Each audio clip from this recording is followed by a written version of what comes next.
যে কোনো উৎসব অনুষ্ঠানে যদি চিকেনের কোনো আইটেম বানাতে চাও তাহলে এই আইটেমটা কিন্তু বানাতে পারো। দেখতেও যেমন দারুণ, খেতেও তেমনি দারুণ হয়। আজ আমি বানাতে চলেছি একদম লোভনীয় আর সুস্বাদু মাখমালি চিকেন। নামটা শুনতে যতটা ভালো লাগে খেতেও কিন্তু ততটাই অসাধারণ। নরম রসালো চিকেনের সাথে মাখো মাখো মশলার একটা কম্বিনেশন, যা একবার খেলে সবাই আঙুল চাটতে বাধ্য। আমি কিন্তু এতটুকু বাড়িয়ে বলছি না, তোমরা বাড়িতে অবশ্যই একদিন ট্রাই করে দেখো, দারুণ লাগে খেতে। চলো তাহলে এই স্পেশাল মাখমালি চিকেনটা বানানো যাক। তার জন্য আমি দুটো পেঁয়াজ কেটে নিয়েছি আর পেঁয়াজগুলো ভালো করে পেস্ট বানিয়ে নিয়েছি। আগে থেকে পেস্ট বানিয়ে নিলাম। এবার একটা কড়াই চাপিয়ে দিয়েছি, কড়াইটা ভালো করে গরম হতে থাক। এদিকে দেখো চিকেন নিয়েছি, প্রায় 750 গ্রাম মতো হবে চিকেনটা। পরিষ্কার করে ধুয়ে নিয়েছি। কড়াইটাও ভালোভাবে গরম হয়ে গিয়েছে, পরিমাণ মতো তেল দিয়ে দিয়েছি। তেলটা কিন্তু একটু বেশিই লাগবে, তোমরা তোমাদের প্রয়োজন মতো দিও। তো এখানে পেঁয়াজের পেস্টটা যেটা বানিয়ে রেখেছিলাম সেটা দিয়ে দিলাম। এবার এটাকে একটু নাড়াচাড়া করে নেবো, মানে হালকা করে একটু ভেজে নেবো। হালকা করে ভাজা হয়ে গেলে যে চিকেনটা ধুয়ে রেখেছিলাম সেই চিকেনটা দিয়ে দিচ্ছি। চিকেনটা দিয়ে ভালো করে কিন্তু মিশিয়ে নেবো। মিশিয়ে নিয়ে এর সাথে কিন্তু কিছুক্ষণ এটাকে রান্না করে নেবো।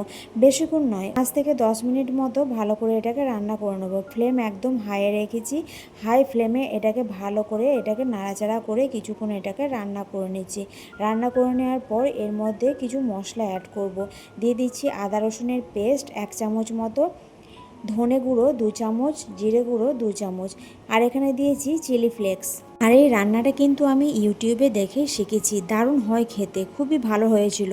আমি যেদিন বানিয়েছিলাম সেদিন তো সবাই এটা প্রশংসা করেছিল, দারুণ লাগবে খেতে, তোমরা একদিন বানিও। তো সমস্ত কিছু দিয়ে ভালো করে একটু কষিয়ে নিচ্ছি চিকেনের সাথে। ফ্লেমটা এখনও কিন্তু মিডিয়ামে রেখেছি। মিডিয়াম ফ্লেমে ভালো করে এটাকে একটু কষিয়ে নেবো। সেরকম কিন্তু খুব মশলাপাতি এটাতে লাগে না। এটাতে টক দই দিয়ে দেবো, প্রায় 2 থেকে 3 চামচ মতো নিয়ে নিলাম টক দই। আর টক দইটাকে ভালো করে একটু ফেটিয়ে নিচ্ছি। আর এদিকে মাংসটাও কিন্তু কষাচ্ছি, না কষালে কিন্তু তলায় ধরে যাবে। এদিকে প্রয়োজন মতো নুন দিয়ে দিলাম, যেহেতু নুন দেওয়া হয়নি। প্রয়োজন মতো নুন দিয়ে এটাকে ভালো করে মিশিয়ে নিলাম। গ্যাসের ফ্লেম মিডিয়ামে রেখে কিন্তু মাংসটাকে আমি ভালো করে কষাতে থাকছি। তোমরা এভাবে মিডিয়াম ফ্লেম রেখে মাংসটা ভালো করে কষাবে। মাংস থেকে দেখো তেল ছেড়ে দিয়েছে। এই সময় দিয়ে দিলাম ফ্যাটানো টক দই। গ্যাসের ফ্লেম একদম লোতে রেখেছি। এই সময় টক দই দিলে ছানা কেটে যাওয়ার সম্ভাবনা থাকে, তাই টক দইটা দেওয়ার সময় গ্যাসের ফ্লেম একদম লোতে রাখবে। তো সমস্ত কিছু আবারও আমি মিশিয়ে নিচ্ছি, একদম গ্যাসের ফ্লেম লোতে রেখে। সমস্ত কিছু মেশানো হয়ে গিয়েছে। আর দেখো মাংস থেকে কতটা জল ছেড়েছে। এবার সমস্ত কিছু আবারও আমি ভালো করে কিন্তু কষাচ্ছি। মাংসটা কিন্তু ভালো করে কষাতে হবে, না কষালে এর স্বাদ কিন্তু ঠিকঠাক আসবে না। মিডিয়াম ফ্লেমে মাংসটা কিন্তু 10 থেকে 15 মিনিট মতো ভালো করে কষিয়ে নিয়েছি। আবারও এটাকে কিছুক্ষণ 5 মিনিট মতো ভালো করে কষিয়ে নেবো। তেল কিন্তু ছেড়ে দিয়েছে। এই অবস্থায় এর মধ্যে আমি জল দিয়ে দেবো পরিমাণ মতো।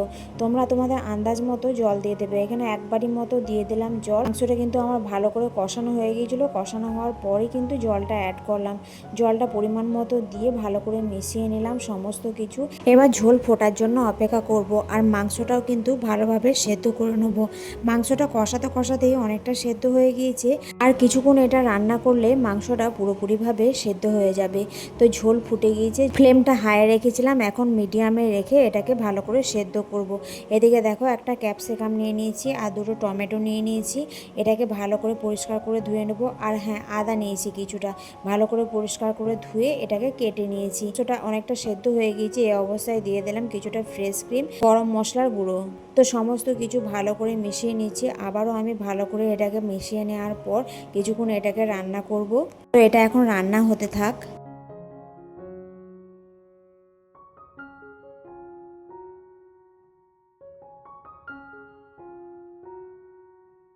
তো দেখো এখানে ক্যাপসিকাম, টমেটো আর আদা নিয়েছিলাম, এগুলোকে এভাবে কেটে নিয়েছি। আর একটা কিন্তু কাঁচা লঙ্কাও নিয়েছিলাম। তো সমস্ত কিছু কিন্তু এগুলোকে এভাবে কেটে নিয়েছি। একটা কড়াই দিয়েছি, কড়াইয়ের মধ্যে সামান্য একটু বাটার দিয়ে দিলাম। বাটার দেওয়ার পর এখানে জিরে ফোড়ন দিয়ে দিচ্ছি। জিরেটা 1/2 চামচ মতো দিয়েছি। জিরেটাকে ভালো করে ভেজে নেবো একটু। ভালো গন্ধ বের হলে এই যে কেটে রাখা টমেটো, আদা, ক্যাপসিকাম, কাঁচা লঙ্কা সমস্ত কিছু দিয়ে একটু সতে করে নেবো, যাতে এর কাঁচা গন্ধটা চলে যায়। 2 থেকে 3 মিনিট মতো এটাকে সতে করে নিলেই হবে। তাহলে এটা সুন্দর একটা গন্ধ আসবে আর ভালো একটা ফ্লেভার পাওয়া যাবে। তো ভালো করে এটাকে সতে করে নেওয়ার পর চিকেনের সাথে মিশিয়ে দিচ্ছি, চিকেনের সাথে দিয়ে দিচ্ছি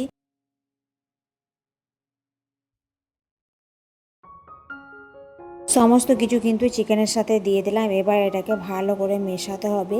মিশিয়ে নিয়ে কিছুক্ষণ এটাকে রান্না করলেই কিন্তু এই চিকেন একদম রেডি হয়ে যাবে। এটাকে 2 থেকে 3 মিনিট মতো ভালো করে নাড়াচাড়া করে নিচ্ছি।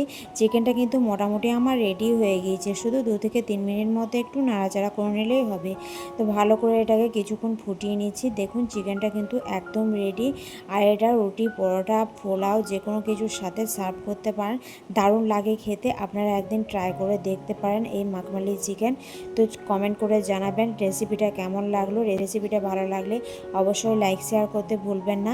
আর সুন্দর করে একটা কমেন্ট করে দেবেন রেসিপিটা আপনাদের কেমন লাগলো তা অবশ্যই জানাবেন। তো আজকের জন্য এইটুকুই, টাটা। আবার আসছি নতুন কোনো এক রেসিপির সাথে।